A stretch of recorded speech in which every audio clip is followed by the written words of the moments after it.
mengizinkan kita untuk berkumpul kembali di majelis ilmu virtual kita pada hari ini. Tetap salawat dan salam semoga senantiasa tercurahkan kepada junjungan kita Nabi Muhammad sallallahu alaihi wasallam. Kami ucapkan terima kasih kepada para jamaah sekalian telah hadir pada kajian pagi hari ini bersama dengan Ustaz Dr. Firanda Dirja MA yang akan membawakan tema berjudul Jangan Risaukan Rezeki. Sebelum memulai acara, izinkan saya membacakan tata tertib dari kajian kita pada hari ini. Pertama, tuliskannya untuk meraih ridho Allah. Kemudian mikrofon harap selalu di-mute. Kemudian untuk para akhwat, video harap dinonaktifkan. Kemudian harap menggunakan nama yang mudah dikenali. Dan harap ilmu yang terdapat hari ini segera dicatat. Dan jika ada pertanyaan, dapat diketik di kolom chat. Atau jika ada yang ingin bertanya secara open mic, silahkan klik reset terlebih dahulu. Untuk mempersingkat waktu, mari kita mulai kajian pada hari ini. Pada Ustaz Dr. Firanda Dirja MA, atau waktu yang tepat kami bersama. Jazakumullah khairan. Bismillahirrahmanirrahim. Assalamualaikum warahmatullahi wabarakatuh. Alhamdulillahi ala ihsani wa syukru lahu ala taufiqihi wa amtinani. Asyhadu an la ilaha illallah wahdahu la syarika lahu ta'ziman li sya'nihi wa asyhadu anna Muhammadan abduhu wa rasuluhu da'ila ridwani. Allahumma salli alaihi wa ala alihi wa ashabihi wa ikhwani. Para ikhwan dan akhwat, para jamaah di Tulung Agung dan juga rekan-rekan sekalian, pemirsa sekalian dimanapun Anda berada. Pada kesempatan yang bahagia ini kita akan bahas tentang bagaimana ya sikap yang seharusnya terhadap rezeki ya, karena kita tahu di antara hal yang menjadikan banyak orang gelisah ya, bahkan terlalu banyak baik di tanah air maupun di mana-mana mereka gelisah tentang rezeki yang mereka cari, kekhawatiran tentang masa depan, kekhawatiran tidak bisa menafkahi anak dan istri, yang jadi masalah kalau hal tersebut berlebih-lebihan ya, sehingga kemudian menjadikan stres ya, menjadikan penyakit ya, dan yang lain sebagainya ya. Tentunya ini tidaklah diinginkan dalam syariat Islam, karena Islam telah menjelaskan rizki dicari, diusahakan ya. Kita berusaha dan terlalu banyak ayat menyuruh kita untuk berusaha, tapi kita harus yakin bahwasanya rizki sudah maktub, sudah tercatat ya, sudah tercatat. Sehingga seorang tidak perlu khawatir berlebih-lebihan ke depan dan tidak terlalu ngoyo untuk mencari rizki, karena ya dia khawatir atau dia ngoyo berlebih-lebihan, tetap saja rezekinya tidak akan berubah ya. Seharusnya apa yang dilakukan, dia berusaha mencari rezeki sebagaimana yang diperintahkan oleh syariat tanpa kekhawatiran berlebihan, seakan-akan tidak percaya kepada Allah yang Maha Pemberi rezeki ya, dan jangan rakus kepada rezeki juga berlebih-lebihan.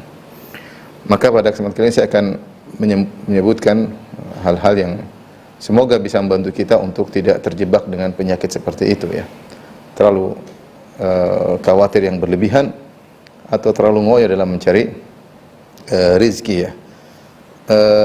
Yang perlu kita ingat bahwasanya rezeki telah dijamin oleh Allah Subhanahu wa taala. Ini Allah yatakaffal bi rizqi ibadihi. Rezeki telah dijamin oleh Allah Subhanahu wa taala.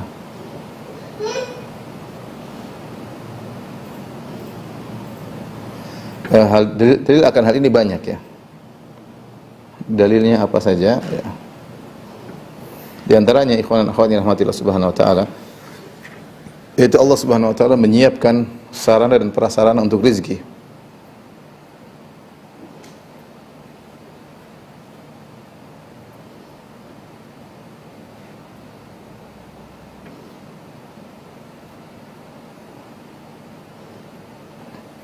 Untuk memperoleh rezeki.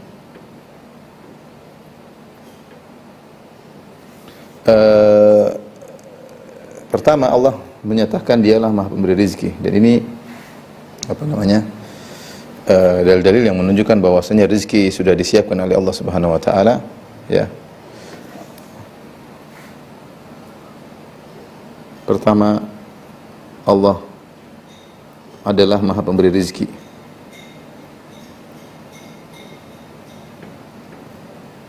Di antara nama Allah Subhanahu wa taala Ar-Razzaq.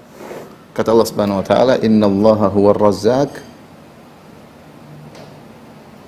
dzul quwwatil matin." Sungguhnya Allah Subhanahu wa taala Maha pemberi rezeki.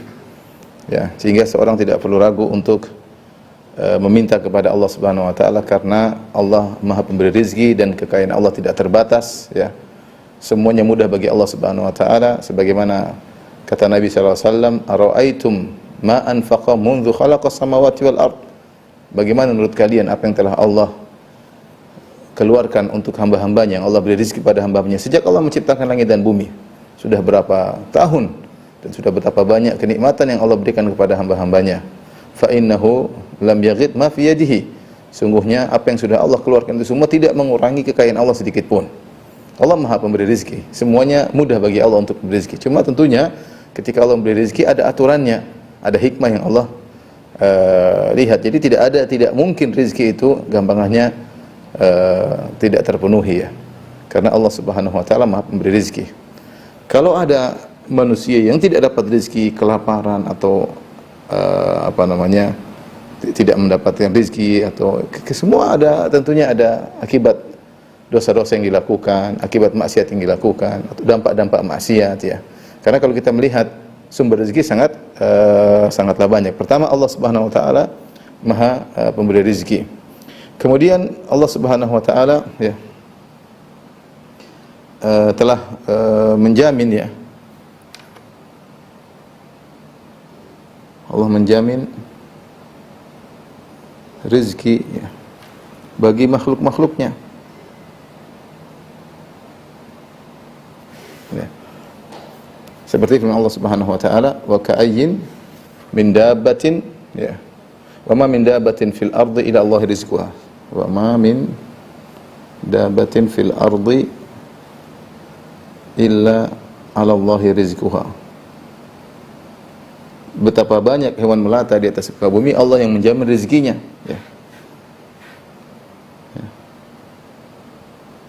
Banyak hewan melata,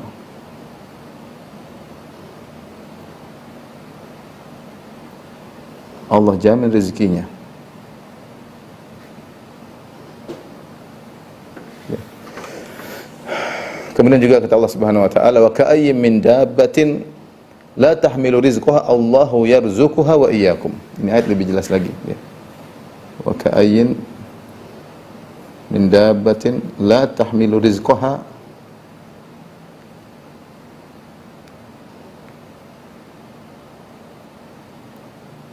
Allahu yarzuquha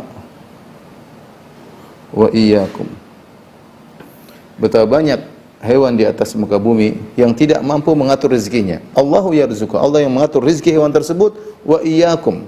Artinya apa kalau hewan, maksudnya apa kalau hewan saja diatur rezekinya, apalagi kalian? Ya, maksud ayat ini, jika hewan diatur rezekinya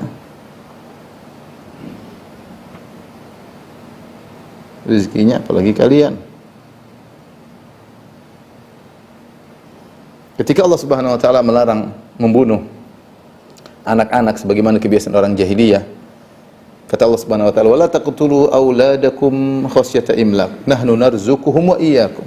Nahnu narzuquhum wa iyyakum. Kata Allah Subhanahu wa taala, "Wala taqtulu auladakum khasyata imlaq, nahnu narzuquhum wa iyyakum." Janganlah kalian bunuh anak-anak kalian karena takut miskin. Kami memberi rezeki kepada anak-anak kalian, kepada kalian dan kepada kalian. Kami memberi rezeki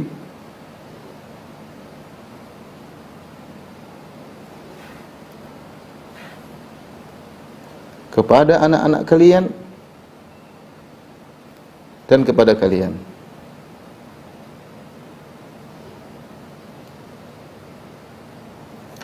Jadi Allah sudah menyiapkan sarana prasarana, Allah menjamin, ya. Allah pertama dia jamin, karena Allah Maha pemberi rezeki, enggak usah khawatir, kekayaan Allah tidak akan pernah habis.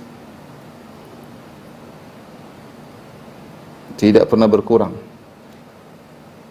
Cuma hanya saja Allah mengatur. Ya. Allah ingin sesuatu, tinggal idza arada syai'an an yaqul lahu kun fayakun. Jika ingin sesuatu Allah tinggal mengatakan jadi, maka jadilah ya. Kemudian di antaranya Allah Subhanahu wa taala menciptakan bumi dengan bumi yang kaya ya. Ini sarana Allah ciptakan. Allah ciptakan bumi yang penuh dengan kekayaan. Untuk manusia ya. Makanya bumi ini isinya kekayaan ya.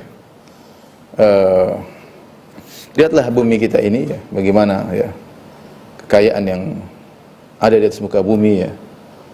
Allah siapkan hewan-hewan untuk bisa kita makan, untuk bisa kita gunakan ya. Allah ciptakan onta, hewan yang bisa ditundukkan untuk dinaikkan. Allah ciptakan kuda. Allah ciptakan ayam yang mudah untuk dikembangbiakan untuk dimakan ya. Allah ciptakan tumbuh-tumbuhan yang begitu banyak dengan berbagai macam buah-buahan, dengan berbagai macam makanan pokok ya. Allah buka lautan yang isinya penuh dengan ikan-ikan yang bisa kita makan. Wa fi rizqikum wa ma tu'adun, Allah turunkan hujan dari wa fi sama'i rizqukum wa ma tu'adun, dari langit bisa turun rezeki, hujan, juga ada burung-burung yang berterbangan yang bisa kita makan. Allah ciptakan berbagai macam metal dan logam yang ada dalam bumi. Allah ciptakan minyak bumi. Allah ciptakan sumber energi yang begitu banyak yang tidak ada habis-habisnya. Ya. Sangat-sangat banyak. Dan masih kosong bumi ini, masih kosong ya. Kita di Jakarta kelihatannya padat, tapi kalau kita sudah pergi keluar kota, lihat, kita lewati tempat yang kosong banyak. Ini baru Jakarta yang banyak penduduk. Kalau kita pergi ke Eropa, pergi ke Australia, kosong. Tanah masih kosong dan masih banyak belum diolah dengan baik, masih banyak penemuan-penemuan tentang sumber energi, masih banyak. Bumi ini full dengan energi. Ya, full dengan energi. Yang jadi masalah ketika manusia melakukan maksiat, baru timbullah zaharul fasadu fil barri wal bahri bima kasabat aydin nas. Manusia merusak. Telah nampak kerusakan di daratan, di lautan akibat ulah perbuatan manusia. Kenapa? Karena mereka maksiat. Mereka mengadakan peperangan, mereka mengadakan kerusakan, mereka bermaksiat. Asalnya bumi ini penuh dengan kekayaan. Makanya tidak rezeki, ada sumber rezeki banyak. Kalau kita bicara bumi sangat kaya ya. Sumber rezeki banyak ya. Jadi kita lihat apa? Misalnya banyak tumbuhan. Banyak sekali.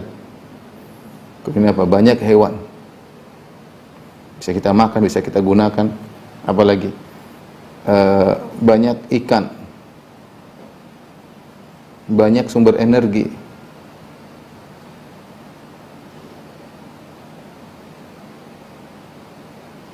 banyak sumber-sumber rezeki, banyak sekali, tidak ada habis-habisnya. Alhamdulillah. Saya katakan tadi, sebenarnya kalau kita bicara tentang sumber rezeki tidak ada habis. Tetapi terkadang Allah kasih hukuman, ada yang kelaparan akibat perbuatan manusia. Itu aja akibat maksiat yang mereka lakukan. Allah berfirman, "Wa may yuhajir fi sabilillah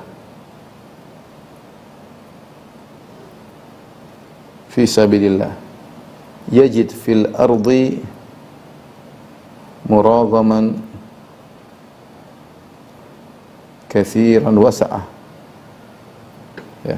Siapa yang keluar berhijrah di jalan Allah, yajid fil ardi muragaman, dia akan mendapati tempat hijrah yang banyak, wasa'ah, dan dia akan mendapati banyak kelapangan rezeki. Siapa yang keluar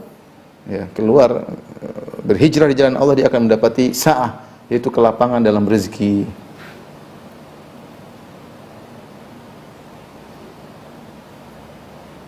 Ya, sumber rezeki banyak nih. Kata Allah Subhanahu wa taala, "Famshu fi manakibiha." Berjalanlah kalian di bumi, bukan cuma di bawah, naik ke atas Allah sebutkan. Manakib itu tempat-tempat yang tinggi. Artinya sumber rezeki banyak, bukan cuma di bawah, di atas juga ada, di bawah juga ada, banyak sekali sumber rezeki. Ya. Huwallazi khalaqa lakum ma fil ardi jami'an. Kata Allah Subhanahu wa taala, huwallazi khalaqa lakum ma fil ardi jami'an. Dialah Allah Subhanahu wa taala yang telah menciptakan bagi kalian seluruh di atas muka bumi untuk kalian. Jadi memang Allah siapkan kita untuk sarana untuk mencari rezeki itu sudah sangatlah banyak ya.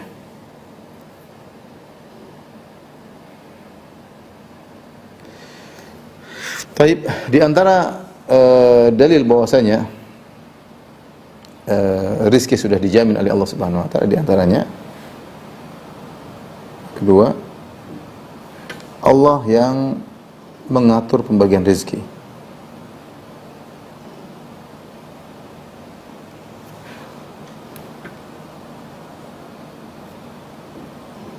Kata Allah Subhanahu wa taala, ahum yuqsimuna rahmat rabbik.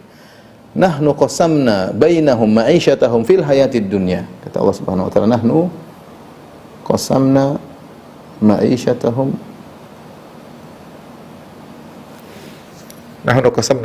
bainahum fil hayatid dunya.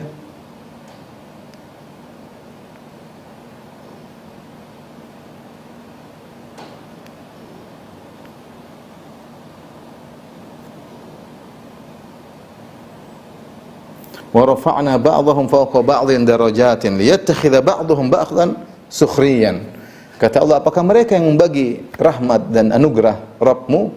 Nahnu qasamna bainahum ma'isyatahum fil hayatid dunya. Nahnu qasamna bainahum ma'isyatahum fil hayatid dunya. Kami yang membagi-bagi, nahnu qasamna bainahum ma'isyatahum fil hayatid dunya. Kami yang membagi-bagi rezeki mereka dalam kehidupan dunia. Jadi Allah yang langsung membagi-bagi. Allah yang bagi-bagi, dapat sekian, dapat sekian, dapat sekian. Bukan kita yang membagi. Kata Allah, wa ahum yuqsimuna rahmat rabbik. Apakah mereka yang bagi anugerah Allah? Allah yang bagi-bagi. Jadi Allah yang langsung, bahasa kita, Allah turun tangan langsung dalam membagi rizki makhluk-makhluk yang diciptakan. Makhluk-makhluk yang diciptakan. Tetapi tentunya Allah mengatakan, wa rafa'na, pembagian tersebut bukan asal semua orang yang mau harta dikasih, tidak. Allah punya aturan, ada hikmah di balik itu semua, tapi semuanya sudah dijamin rezekinya. Kata Allah Subhanahu wa taala, wa rafa'na ba'dahum fawqa ba'dhin darajat. Kami angkat sebagian lebih kaya daripada yang lain, sebagian lebih memiliki kelebihan daripada yang lain. Buat apa? Liyattakhidha ba'dhum ba'dhan sukhriyan, agar sebagian membutuhkan yang lain. Dan demikianlah Maha adil Allah dan maha hikmah Allah Subhanahu wa taala. Allah membagi. Ada yang kaya dengan aturannya sendiri, dia punya kewajiban-kewajiban. Tidak sama kewajiban yang terkena bagi orang yang miskin. Yang kaya butuh kepada yang miskin butuh kepada yang kaya. Kalau semua orang kaya, kehidupan tidak berjalan. Kaya semua, terus siapa yang mau disuruh? Kalau semua miskin juga tidak berjalan. Tapi subhanallah, Allah jadikan ada si kaya, ada si miskin, ada yang sehat, ada yang sakit, ada dokter, ada pasien. Kalau semua jadi dokter nggak ada pasiennya, percuma. Dokter semua nggak ada rezekinya. Kalau semua jadi raja, terus siapa yang jadi anak buahnya? Kalau semua jadi raja, terus siapa yang jadi pengawalnya? Kalau semua jadi pengawal, siapa yang jadi rajanya? Allah yang maha berilmu dan maha mengatur, maha hikmah dalam memberi rizki, ya. Makanya dalam ayat yang lain kata Allah Subhanahu wa taala, "Walau basatallahu ar-rizqa li ibadihi labaghaw fil ardi walakin yunazzilu biqadarihi ma yasha."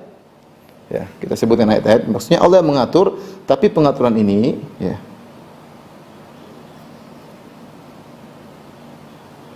tapi Allah atur sesuai dengan hikmahnya, sesuai dengan hikmah. Di antara yang memiliki ayat ini misalnya firman Allah Subhanahu wa taala, ya. Walau basatallahu rizq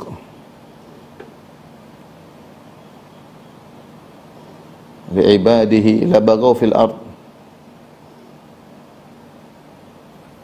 walakin, ya, yunazzilu biqadari ma yasha.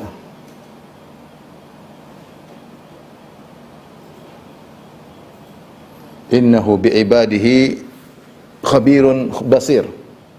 Kata Allah Subhanahu wa taala, kalau Allah berikan rizki dengan dilapangkan kepada seluruh hamba-hambanya, kata Allah, la baghaw fil ard, maka mereka akan melakukan kezaliman di muka bumi. Mereka akan sombong, mereka akan angkuh. Ya, Allah mengatakan, kalla innal insana la yatgha, sungguhnya manusia itu akan berlebihan melampaui batas. Kapan ar-ra'ahu istaghna, kalau dia melihat dirinya sudah kaya. Manusia seperti itu. Ada istilah kita, ada orang baru kaya, orang udik baru kaya, sudah mentang-mentang, sudah jalan di kampung mentang-mentang. Banyak orang seperti itu, orang baru kaya, istilah apa ya, OBK baru kaya, orang baru kaya. Jadi kelihatan dia tidak mampu menahan, tidak mampu mensikapi harta yang dia miliki yang begitu banyak dengan bijak, akhirnya sombong, akhirnya angkuh, merendahkan yang lain. Makanya Allah bagi sesuai dengan hikmah Allah. Kata Allah, walakin yunazzil biqadarin, walakin yunazzil biqadarin. Allah turunkan sesuai dengan kadar yang Allah kehendaki, ma yasha, Semuanya dikasih rezeki, tapi tidak mesti semuanya harus kaya. Kalau kaya semua, saya katakan tadi, tidak berjalan kehidupan ini. Allah Maha tahu apa yang terbaik ya. Allah juga berfirman, "Wa anzalna minas samaa'i ma'an biqadarin." Ya. Kami pun turunkan dari langit hujan biqadarin, fa askannahu fil ard wa inna ala dhahabin bihi laqadirun. Dalam surat Al-Mu'minun. Kata Allah Subhanahu wa taala, "Wa anzalna minas samaa'i ma'an biqadarin." Kami turunkan semuanya biqadar. Perhatikan sini, Allah katakan biqadar, dengan ukuran. Allah turunkan rizki dengan ukuran, yaitu Allah rezeki dengan ukuran. Karena ini hikmahnya seperti itu. Ukuran tertentu. Kita, saya, antum ya, diberi rezeki oleh Allah sesuai dengan ukuran yang Allah kasih. Kalau berlebihan, mungkin kita tidak mampu berbuat apa namanya, sombong dan angkuh dan yang lainnya ya. Tapi ini jadi yang mengatur pembagian rezeki adalah Allah, bukan lain ya. Allah langsung mengatur pembagian rezeki. Jadi ini menunjukkan bahwasanya rezeki telah dijamin oleh Allah Subhanahu wa taala. Yang ketiga ya. Kita tulis yang ketiga di sini ya. Yang ketiga, ini poin pertama. Ini poin kedua. Ada poin ketiga ya. Yang ketiga kita tulis di bawah ya.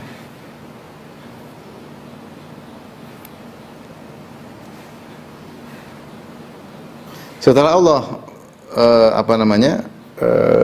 mengatur langsung, di antara jaminan Allah, Allah pun mencatat. Allah mencatat pembagian tersebut.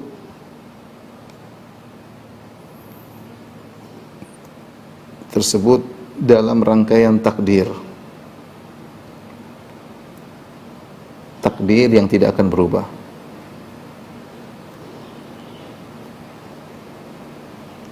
Ya.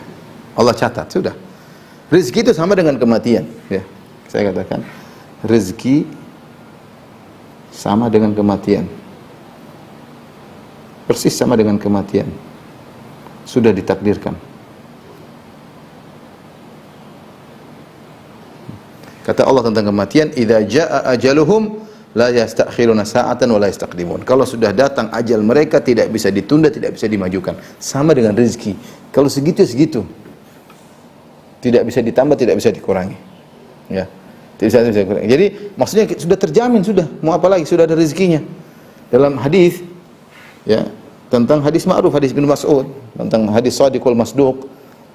Ya, tentang Nabi bercerita tentang janin dalam perut bumi, hadis yang ma'ruf dalam Arba'in Nawawiyah.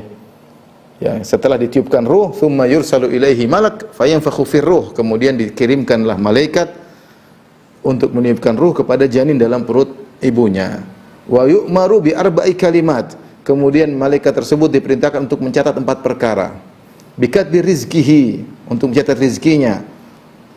Wa ajalihi, untuk dicatat ajalnya. Wa amalihi, dicatat amalnya. Wa syaqiyyun am sa'idin, apakah penghuni neraka atau penghuni surga, dicatat. Malaikat mencatat bikatbi rizkihi. Kata Allah, kata Nabi sallallahu alaihi wasallam, bikatbi rizkihi. Malaikat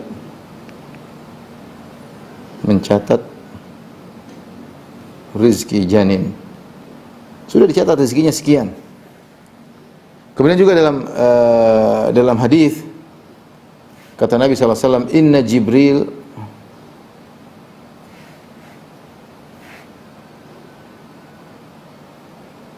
nafatha fi ru'i anna nafsan lan tamuta hatta tastakmila rizqaha." Tastakmila rizqaha. Dan seterusnya. Kata Nabi SAW, sungguhnya Jibril meniupkan dalam ruhku atau dalam dadaku, bahwasanya apa? Jibril memberi wahyu dari Allah Subhanahu wa taala. Anna nafsan lan tamuta, bahwasanya satu jiwa pun tidak akan meninggal dunia hatta tastawfiya rizqaha, sampai dia memenuhi seluruh rezekinya. Ya, tidak akan berkurang kalau rezekinya masih ada. kurang 100.000 tidak bakalan meninggal sampai dapat 100.000 tersebut. Kalau masih ada satu butir rizki, satu butir beras yang belum dia makan dulu baru dia meninggal dunia ya. Karena semua rizki diatur ya, telah diatur. Ya, makanya saya pernah dengar dulu guru saya cerita ada seorang yang Allah alam benar atau tidak cerita tersebut, saya dengar seorang guru saya itu pernah cerita saya di Madinah, ada seorang yang dia sempat jatuh di sebuah sumur, kemudian ditolong oleh orang-orang, kemudian dikasih minum, dia minum susu, kemudian ditanya bagaimana kok bisa jatuh, maka dia cerita dia ingin mempraktekkan bagaimana dia keterjing, dia terjatuh lagi kedua kali, kemudian dia meninggal dunia, maka dikatakan tadi dia belum meninggal dunia karena masih ada rezekinya yang belum terpenuhi, yaitu segelas susu ya, yang belum dia minum, sehingga seorang tidak bakalan meninggal kecuali rezekinya sudah full terpenuhi. Tidak ada rezekinya belum selesai dia meninggal dulu, enggak ada. Ajal dan rezekinya berbanding lurus. Kalau sudah ajalnya meninggal, kapan ajalnya? Ketika rezekinya sudah terpenuhi seluruhnya. Ya. Karenanya ini semua tiga perkara yang saya sebutkan ini menjamin atau menunjukkan dalil bahwasanya rezeki kita semua sudah tercatat, sudah terjamin. Allah sudah siapkan sarana, siapkan prasarana. Allah jadikan bumi ini bumi yang sangat kaya raya dengan penuh kekayaannya, baik berupa tumbuh-tumbuhan, berupa hewan, metal dan macam-macamnya ya. Dan Allah yang langsung mengatur pembagian rezeki, bukan yang lain. Allah yang ngatur tentu dengan hikmahnya. Siapa yang dikasih kaya, siapa yang dikasih miskin, ini dapat berapa, yang dapat berapa, semuanya Allah atur dengan hikmahnya Allah Subhanahu wa taala. Kemudian sebelum Allah mengatur semuanya, Allah telah catat dalam takdir, dan kita tahu takdir, kata Nabi sallallahu alaihi wasallam, rufi'atil aqlam wa jaffatis suhuf, bahwasanya pena-pena sudah diangkat dan lembaran sudah kering. Ya sudah, Allah sudah catat di Lauhil Mahfuz bahwasanya rezeki si fulan sekian sebagaimana Allah telah catat kematiannya, dia akan meninggal pada waktu sekian dan sekian. Baik. Ini yang pertama, kita masuk pada pembahasan yang kedua. Terus kalau begitu apa yang harus kita lakukan? Apa kita pasrah atau tidak? Atau kita harus berusaha? Win?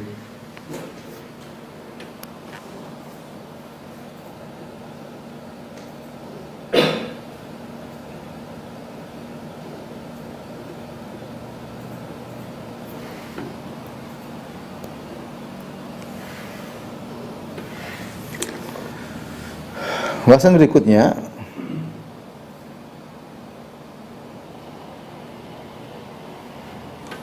ingat, meski rezeki telah ditakdirkan,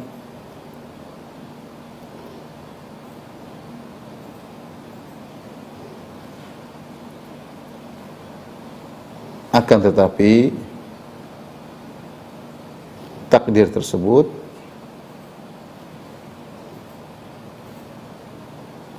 dengan aturan ya, sebab akibat ya.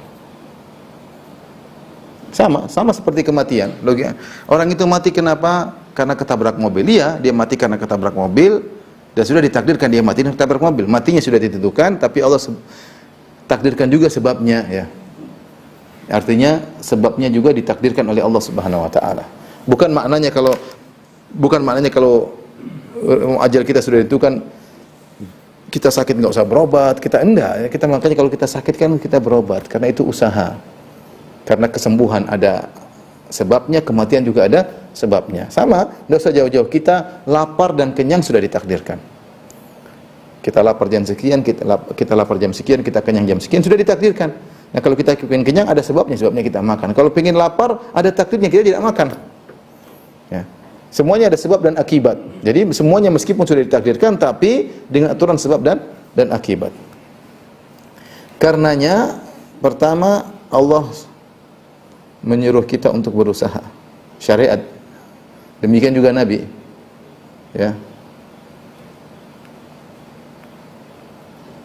Syariat menyuruh kita untuk berusaha. Kenapa? Karena inna sama'a la tumtir dhahaban. Sungguhnya langit tidak menurunkan hujan emas ya. Ya kita harus berusaha. Allah dalam ayatnya sebagaimana sudah kita singgung tadi, kata Allah, famshu fi manaqibiha. Famshu fi manaqibiha. Wa kulu min rizqi. Wa kulu min rizqi. Wa ilaihin nusyur. Kata Allah Subhanahu wa taala, berjalanlah kalian di atas muka bumi dan makanlah dari rezeki Allah. Kepada Allah kalian akan kembali. Allah suruh famshu, suruh berjalan. Seorang berusaha, bukan cuma nongkrong di rumah diam aja, enggak, berusaha. Pokoknya berusaha berjalan, berusaha jualan lewat internet, berusaha, pokoknya ada usaha untuk cari rezeki. Ya, berusaha untuk mencari rezeki, ya. Dan berusaha tersebut, rezeki tersebut sudah tercatat, tapi dengan usaha, ya, dengan usaha. Kemudian juga Allah mengatakan, fa idza qudiyatis salatu fantashiru fil ard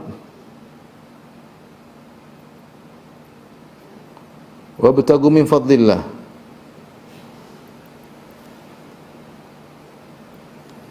Wadhkurullaha katsiran la'allakum tuflihun. Jika telah selesai salat Jumat, maka bertebarlah di atas muka bumi dan carilah rezeki Allah Subhanahu wa taala. Cari rezeki. Oleh karena para nabi juga mereka berusaha, ya. Mereka berjalan di pasar-pasar, mereka berusaha melakukan jual beli. Wa qalu ma li hadzal rasul ya'kulu at-ta'ama yamshi fil aswaq. Kata orang kafir musyrikin Arab, apa ini Nabi Muhammad? Apa itu Muhammad? Makan makanan jalan di pasar. Ya. Wa ma arsalna qablaka minal mursalina illa innahum la ya'kuluna at-ta'ama wa yamshuna fil aswaq. Bukan cuma nabi saja. Kata Allah Subhanahu wa taala, tidaklah kami utus sebelum engkau wahai Muhammad para nabi kecuali mereka makan makanan, mereka berjalan di pasar. Nabi SAW bersabda, la an yahtatiba ahadukum huzmatan, ya, seorang mencari kayu bakar dengan mengambil tali, dia pergi ke hutan, dia tebang kayu, dia ambil, dia jualan kayu bakar tersebut, ya, lebih baik daripada dia minta sama orang lain, ya, fayu'tiyahu am yamna'ahu, apakah dikasih atau enggak, lebih baik dia kerja. Dan demikianlah yang dipahami oleh para sahabat. Mereka tahu bahwasanya ajal sudah ditentukan, rizki sudah ditentukan, tapi mereka berusaha. Ya. Jadi berusaha tersebut, tapi ingat, ya, jangan terlalu ngoyo. Karena kalau kita berlebih-lebihan, pasti ada yang kita korbankan. Entah perhatian terhadap anak, perhatian terhadap istri, akhirnya sebagian orang cari ngoyo, tidak sholat dan macam-macam. Ini terlalu ngoyo, nggak boleh. Karena rezeki yang akan datang sama saja. Antum berusaha, tapi berusaha artinya yang terbaik untuk anak istri, tapi jangan berlebihan sehingga menumbalkan yang lain. Ya, jangan. Sehingga menumbalkan yang lain, tidak boleh. Yang tadi kita singgung di awal pengajian. Kemudian jangan khawatir, jangan terlalu khawatir. Tugasmu hanyalah melakukan sebab, tinggal tunggu takdirnya. Jangan terlalu khawatir. Tugasmu melakukan sebab, hanya melakukan sebab.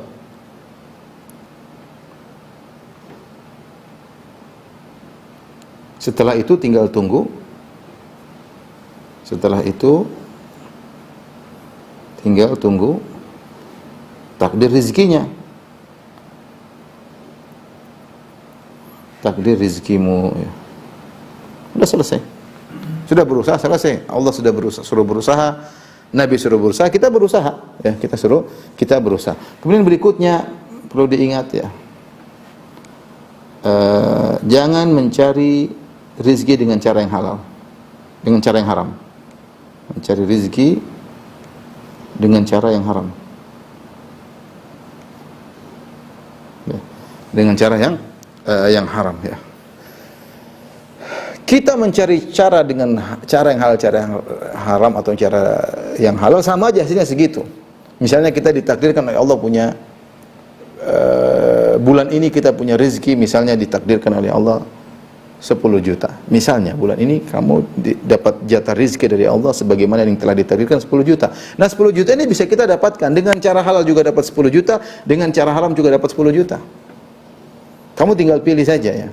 Total rezekimu misalnya selama hidup misalnya 2 miliar, 3 miliar, tetap saja rezekinya segitu. Kamu cara halal, cara haram tetap tidak berubah, 3 miliar segitu tidak akan berubah. Maka jangan cari cara yang haram, ya. Seperti kita kalau tidak salah ada asar dari salaf, saya lupa, tapi maknanya ada seorang dia entah membawa onta atau membawa sesuatu, kemudian dia menyuruh seseorang untuk menjaga ontanya, kemudian dia masuk ke masjid, kemudian dia sholat, ya.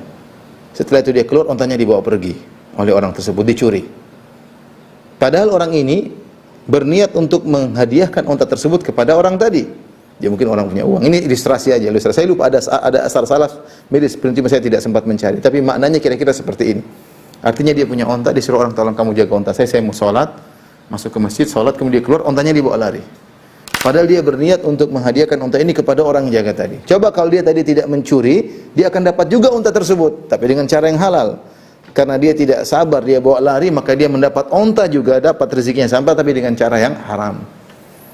Makanya kata Nabi SAW setelah menyebutkan, Anna nafsan lan tamuta hatta tastakmila rizqaha, sungguhnya Jibril mengabarkan kepadaku, membisikkan ke dalam batinku, Anna nafsan lan tamuta hatta tastakmila rizqaha, bahwasanya jiwa tidak akan meninggal sampai dia memenuhi segala rezekinya. Kemudian kata Nabi, kalau begitu fajimilu fit talab, cari rezeki dengan cara yang baik. Da'u ma khudhu ma halla wa da'u ma haram. Kata Nabi SAW, khudhu ma halla wa da'u ma haram. Ambil yang halal, tinggalkan yang haram. Toh rezekinya sama. Kenapa? Karena hasilnya sama saja. Hasilnya secara nominal sama saja, tidak berubah. Mau cara haram, mau cara halal sama saja. Sama saja. Ya.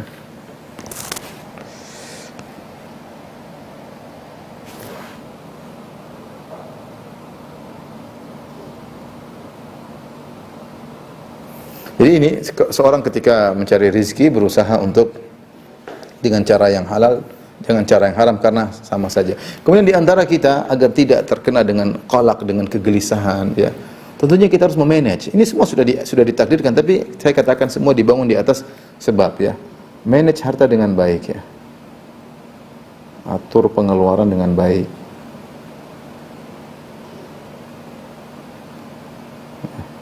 Ya, kata Nabi sallallahu alaihi wasallam, "Kulu washrabu wa tasaddaqu", ya. Kul washrab wa tasaddaq bighairi makhyalah, bighairi israfin wala makhyalah. Keluarkanlah hartamu tapi jangan berlebih-lebihan. Kita wasut dengan apa, jangan berlebih-lebihan. Pengeluaran atur dengan baik. Walladzina idza anfaqu lam yusrifu wa lam yaqturu wa kana baina dzalika qawama. Di antara ciri-ciri ibadur rahman adalah orang-orang ketika mereka mengeluarkan harta mereka tidak berlebih-lebihan dan juga tidak pelit. Wa kana baina dzalika qawama, tengah-tengah, ya. Jangan juga kita boros, mentang punya uang boros sana boros sini. Enggak. Ya, nanti kalau terlalu boros akhirnya kita jadi gelisah karena uang keluar sehingga ternyata kurang. Dan juga jangan pelit, ya, sedang-sedang saja. Lalu habis cari, ya, seperti itu. Jadi harus juga mengatur tentang pengeluaran. Kemudian jangan lupa, ya, ketika mencari rezeki jangan lupa tawakal, ya. Atau kita sebutkan di sini, yang mungkin yang terakhir, ya, di antara sebab-sebab datangnya rezeki, atau kita katakan sebab-sebab datangnya rezeki ada dua.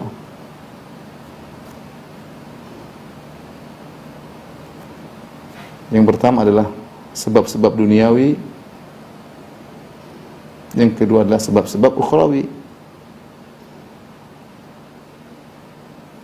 Sebab-sebab duniawi, ya, ini tentunya semua orang paham. Seperti kerja, intinya apa? Kerja, ya. Ini sebab duniawi. Kerja, mau jadi dokter, mau jadi guru, mau jadi apapun kita kerja, namanya kita mencari rezeki dengan sebab duniawi. Masing-masing diberikan kemampuan untuk mencari rezeki masing-masing, ya. Ada sebab ukhrawi yang bisa jadi ini lebih kuat sebabnya daripada sebab duniawi. Bisa jadi lebih kuat daripada sebab duniawi.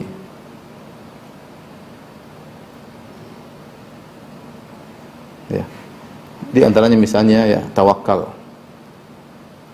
Tawakal ketika mencari rezeki. Tawakal yang tinggi dengan sebab duniawi yang sedikit membuat rezeki mudah untuk datang. Sebagaimana dijelaskan oleh Ibnu Rajab Al-Hambali ketika menjelaskan hadis Nabi, "Lau annakum tatawakkaluna 'ala Allahi haqqa tawakkuli la razaqakum kama yarzuqut tayr taqdu khimasan wa taruhu bitana." Kalau seandainya kalian bertawakal kepada Allah dengan tawakal yang sungguhnya, maka Allah akan beri rezeki kepada kalian sebagaimana Allah beri rezeki kepada burung.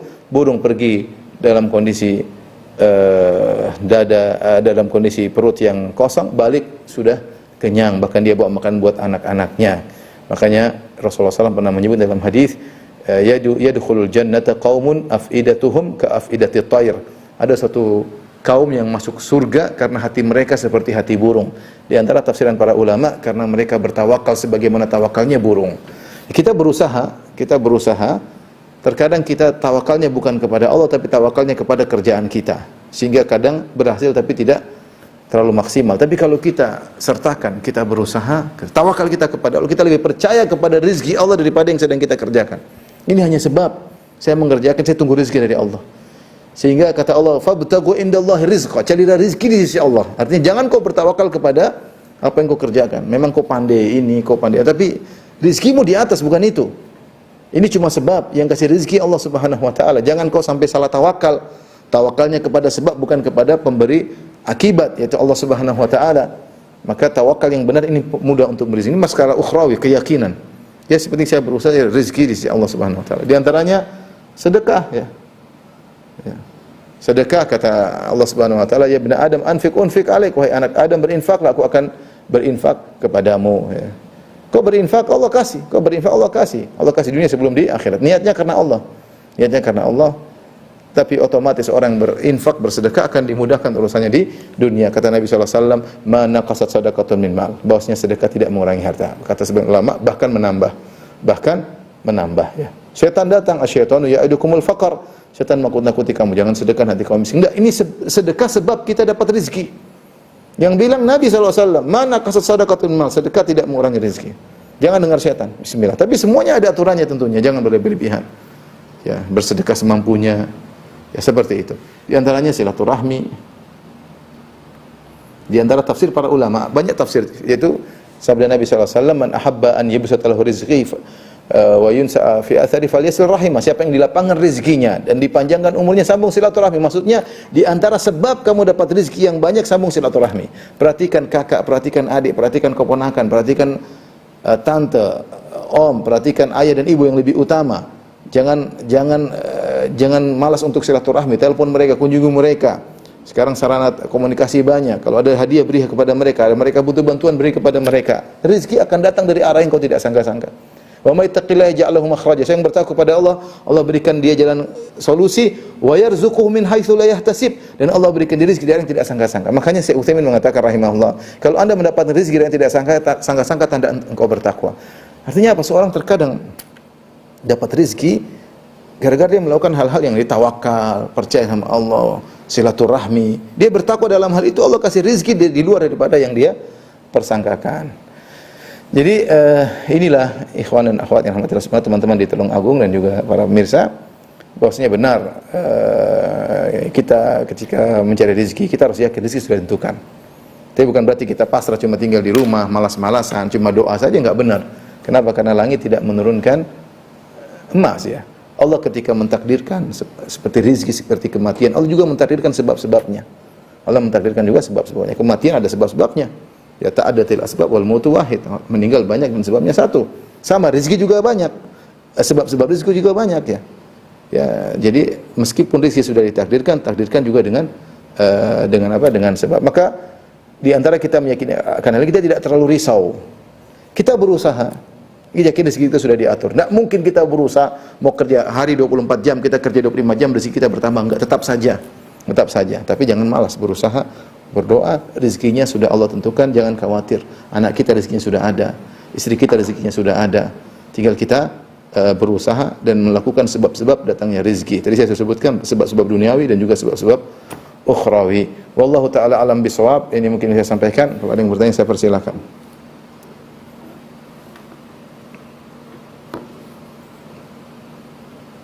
Jazakallahu khairan Ustaz atas pemaparannya yang luar biasa. Saya akan mulai untuk sesi pertanyaan, akan saya lakukan untuk yang raise hand terlebih dahulu. Ini kepada di Rahmat Wijaya. Bisa disampaikan untuk pertanyaan dokter kami, silakan.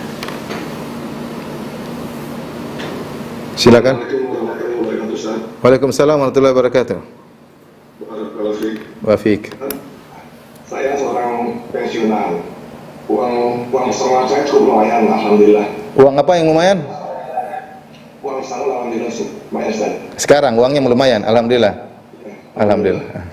Ya, teman saya tidak tahu kapan saya mati, Ustaz. Ya. Dan selama saya hidup saya tidak mau berganti kepada orang lain, misalnya kepada anak atau apa gitu loh. Cuman saya khawatir kalau saya nanti meninggal masih banyak tersisa harta kita, pertanggung jawabnya di sisi Allah seperti apa?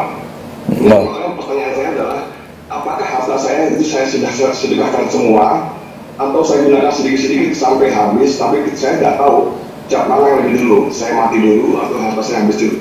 Mohon nasihatnya, Ustaz. Wallah alam bisawab, karena artinya Bapak sekarang sudah tidak bekerja, sudah pensiunan lah gampangannya gitu ya. Tapi rezeki, ya. Jadi kalau saya alhamdulillah, jangan kita bergantung kepada anak kita alhamdulillah ya. Apa namanya? Kita tidak minta-minta juga kepada anak ya. Tetapi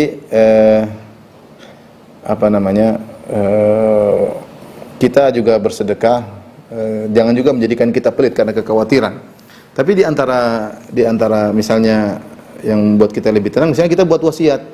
Kita buat wasiat bahwasanya kalau saya meninggal dan harta saya masih ada, maka sepertiga buat ini kita, karena wasiat paling maksimal sepertiga ya. Kalau ternyata anak-anak kita misalnya dalam kondisi berkecukupan, alhamdulillah kita bisa banyak bersedekah, ya, tapi kalau anak-anak kita memang agak sulit kehidupannya, ya kita bantu anak-anak kita ya. Jadi intinya tetap sedekah, jangan kalau harta berlebihan ya. Kita sedekah yang maksudnya yang kita perkirakan, bukan kita sedekah semuanya juga akhirnya kita miskin, akhirnya kita sama orang, kita perkirakan alhamdulillah. Kalau Bapak juga mau misalnya melakukan sebab cari rezeki dengan membuat usaha kecil-kecilan, yang penting ada kegiatan, ya silakan juga dengan niat kalau saya dapat untung saya untuk sumbangkan di jalan Allah, itu bagus. Karena semua uang yang kita letakkan di jalan Allah itu adalah aset kita di akhirat kelak. Tentunya semua dengan perhitungan. Saya tidak ngerti betul maksudnya umur Bapak berapa, rezeki Bapak berapa, duit Bapak berapa. Tapi intinya Bapak manage aja lah. Manage diantaranya dengan membuat wasiat. Kalau kira-kira uang sangat banyak, sumbangkan ya. Alhamdulillah kalau untuk makan kira-kira saya cukup. Saya kalau masih hidup 20 tahun lagi segini cukup. Sisanya sudahlah saya sedekahkan sambil mungkin saya berusaha kalau bisa buka usaha, tidak jadi masalah. Niatnya usaha tersebut kalau dapat keuntungan ya selain untuk makan anak istri, untuk disedekahkan di jalan Allah Subhanahu wa taala. Sehingga ketika kita fokus untuk berusaha, bekerja, semuanya pahalanya di sisi Allah Subhanahu wa taala. Ya, karena kita alhamdulillah sudah berkecukupan, kita buka usaha yang niatnya untuk akhirat kita. Tapi mungkin bisa dikonsultasikan kepada para ustadz ya yang lebih ngerti ya. Intinya jangan juga, karena maksud saya jangan terlalu khawatir sehingga kita akhirnya tidak bersedekah, khawatir nanti saya enggak makan di kemudian hari. Jangan juga begitu. Jangan juga kita keluarkan uang seluruhnya sehingga akhirnya kita kelaparan. Di antara kedua hal tersebut. Wallahu taala alam bisawab. Ayakum. Oleh Ustaz, kembali pada pertanyaan yang ada di kolom chat. Assalamualaikum warahmatullahi wabarakatuh. Izin bertanya Ustaz, bagaimana dengan pernyataan melakukan amalan tertentu agar rezeki dimudahkan, seperti melakukan sholat dua agar rezekinya hari itu untuk dilancarkan rezekinya pada hari itu. Jazakumullah khairan Ustaz. Apa rezeki kalau apa? Kalau sholat duha kenapa? Bagaimana dengan pernyataan melakukan amalan tertentu agar rezeki dimudahkan pada hari itu Ustaz? Ya di antaranya iya benar. Itu namanya sebab ukhrawi. Artinya kita sholat dan kita berusaha ya. Dalam sebagian riwayat dikatakan ya benar Adam irka li arba'an fi awalin nahar akfika akhirahu. Atau mana hadis tersebut? Ya wahai anak Adam, sholatlah 4 rakaat di awal pagi, aku akan mencukupkan engkau sampai di akhir hari. Maka di antara sebab agar kita dimudahkan urusan, dan ini bukan cuma rezeki saja, tapi urusan kita. Di antara sebabnya kita sholat duha. 4 rakaat ini ada khilaf di kalangan para ulama. Ada yang mengatakan 4 rakaat tersebut adalah qobliyah subuh dengan sholat subuh. Siapa yang sholat qobliyah subuh dengan sholat subuh, apalagi berjamaah, maka Allah akan mudahkan urusannya. Ada yang mengatakan 4 rakaat ini adalah 4 rakaat waktu sholat duha.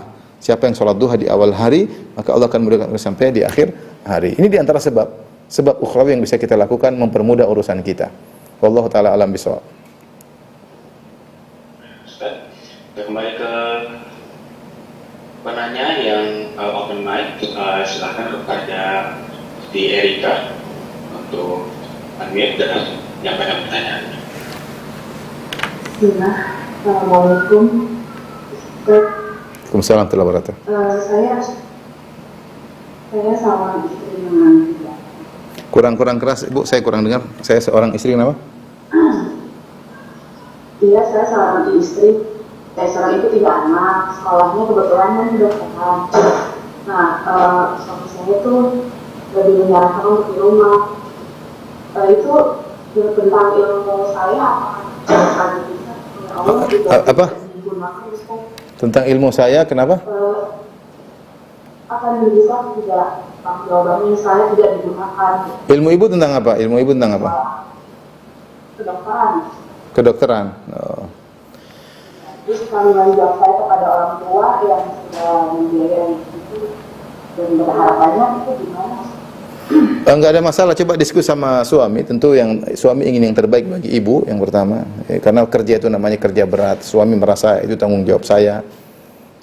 Tapi kalau misalnya alhamdulillah anak-anak bisa keurus, kemudian kita bilang sama suami, alhamdulillah kita ada pembantu, saya bisa ngurus, anak-anak masih bisa saya handle ya.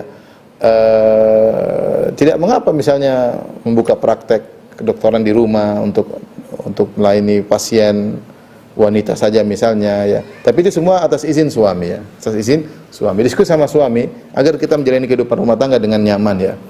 Saya juga ingin mudah-mudahan kalau dengan saya kerja saya bisa membantu orang tua saya berharap untuk ilmu yang sudah saya pelajari selama ini dengan biaya mereka agar saya bisa timbal balik, saya bisa bantu mereka ya. Intinya diskusi. Tapi kalau suaminya bilang tenang, saya sudah kaya, saya bisa bantu orang tuamu, kamu di rumah aja, ya tetap kita nurut sama suami. Enggak ada masalah. Tidak ada pertanggungjawaban karena kita disuruh oleh Allah untuk taat kepada suami. Ya. Jadi tidak, maksudnya jangan khawatir saya sudah berdosa karena sudah belajar kedokteran tidak dipraktekkan. Enggak ada masalah. Kita disuruh untuk nurut kepada suami. Tapi tadi coba ibu diskusikan dulu. Siapa tahu suami mengizinkan untuk mengadakan kerjaan di rumah yang tidak melanggar syariat, yang dimana hasilnya bisa untuk menambah pahala dengan membantu orang tua. Allah taala alam bisawab. Boleh khair Ustaz. Untuk kembali ke kolom pertanyaan di kolom chat. Bismillahirrahmanirrahim. Izin bertanya Ustaz, jika memilih calon suami menimbang dari sisi pekerjaan penghasilan, apakah itu termasuk khawatir dengan rezeki? Tidak juga ya, itu di antara sebab ya kita pingin tentunya yang pertama lihat agamanya. Ya, agamanya kita kalau ada pilihan satu beragama mungkin kekurangan, satu beragama berkecukupan, ya kita pilih yang berkecukupan, itu suatu yang wajar. Yang wajar ya. Sehingga dengan sebab misalnya calon suami memiliki pekerjaan yang cukup matang sehingga kita bisa konsen untuk beribadah, kita bisa konsen untuk yang lainnya, tidak. Itu di antara sebab tidak jadi masalah. Tapi kalau ada dua pilihan, satu soleh, kemudian dia mungkin tidak begitu kaya, yang satu kaya tapi tidak soleh, kita pilih yang soleh. Kita pilih yang soleh. Tapi memilih, karena Nabi SAW dalam satu hadis ketika Fatimah binti Qais radhiyallahu taala anha dilamar oleh dua orang. Yang pertama adalah Abu Jaham, yang kedua Muawiyah. Nabi mengatakan jangan nikahi mereka berdua. Adapun Abu Jaham darrabun lin nisa, suka mukul istri. Wa amma Muawiyah fasu'lukun la malalahu. Adapun Muawiyah miskin. Rasulullah sebutkan jangan dulu, dia terlalu miskin, dia mungkin tidak mampu. Artinya makanya kan kita perlu lihat demi namanya kafaah.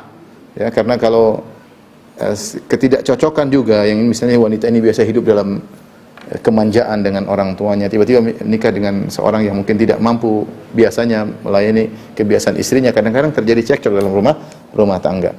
Maka Nabi SAW mengatakan kepada Fatimah binti Qais, Muawiyah jangan, karena dia tidak punya harta. Ingkahi Usama, nikahlah dengan Usama, nikahlah dengan Usama. Di sini Rasulullah menyuruh untuk, karena semuanya soleh. Ya, cuma Rasulullah suruh melihat juga, memandang sebab di antara bisa kebahagiaan adalah sebagaimana Rasulullah SAW mengatakan arba'un minas sa'adah, 4 perkara yang membahagiakan. Di antaranya adalah baitun wasi', rumah yang luas ya. Rumah yang luas, al-markabul hani, kendaraan yang enak untuk ditunggangi, al-jarus saleh, tetangga yang baik. Di antaranya kalau suami kita memiliki harta yang baik ya kita bisa lebih nyaman. Tapi tadi yang paling utama adalah kesolehan. Kalau dua-duanya soleh, tidak mengapa kita memilih yang berkecukupan yang bisa menanggung kehidupan kita. Wallahu taala alam bisawab. Mungkin pertanyaan terakhir. Justru kalau terakhir Ustaz. Ya. Untuk pertanyaan terakhir saya persilahkan dari Resen. Ini rahmat yang tadi atau berbeda? Coba saya persilakan kepada saudara Rahmat. Assalamualaikum warahmatullahi wabarakatuh. Waalaikumsalam warahmatullahi wabarakatuh. Apa Ustaz ingin bertanya terkait dengan rezeki, apakah persepsinya hanya berupa materi Ustaz? Alhamdulillah saat ini saya dan istri sedang dalam isolasi mandiri karena COVID. Apakah bisa dikatakan rezeki saya hilang atau saya tidak bisa mencari rezeki atau bagaimana Ustaz? Barakallahu fiik, jazakumullah khair. Rizki memang tidak terbatas pada materi. Rizki banyak, rizki memiliki istri, memiliki anak, ya, itu juga adalah rizki. Iman, rizki itu juga adalah iman, keyakinan kepada Allah, kesabaran itu rizki. Dalam hadis wa ma utiya ahadun ata'an awsa' wa khair minas sabr. Tidaklah seorang diberikan karunia yang lebih luas dan lebih baik daripada daripada kesabaran ya. Daripada kesabaran ya. Meskipun kalau kita bicara rezeki konotasinya selalu kepada rezeki materi ya. Tapi sebenarnya kalau kita bicara sungguhnya rezeki itu luas ya, bukan hanya terbatas pada materi. Mungkin ada seorang kehidupannya pas-pasan, rumahnya mungkin kecil tapi dia bahagia. Istrinya soleha, senyuman selalu dia dari istrinya, anak-anaknya nurut.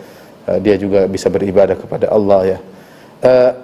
Adapun antum sekarang sedang isoman ya. Bukan rezekinya terputus ya, memang rezekinya jatahnya segitu ya. Jatahnya segitu. Sebagaimana seorang sakit mungkin tidak bisa bekerja, nanti akan ada rezeki yang lain. Tapi intinya rezeki sudah tercatat. Mungkin hari ini sampai segini, mungkin minggu ini rezekinya segini karena lagi isoman. Dan itu semua kita serahkan kepada Allah Subhanahu wa taala. Yang perlu kita perhatikan apa yang kita lakukan ketika menghadapi sesuatu, apakah sudah sesuai prosedur atau tidak. Sesuai dengan prosedur atau tidak. Kalau kita sedang sakit ya kita bersabar. Ada orang meskipun sakit dia bisa jalan, masih terus bisa mengontrol usahanya, rezekinya tetap jalan. Orang berbeda-beda. Wallahu ta'ala alam bisawab. Demikian saja kepada rekan-rekan sekalian apa yang saya sampaikan. Kurang lebihnya mohon maaf. Wabillahi taufiq wal hidayah. Assalamualaikum warahmatullahi wabarakatuh.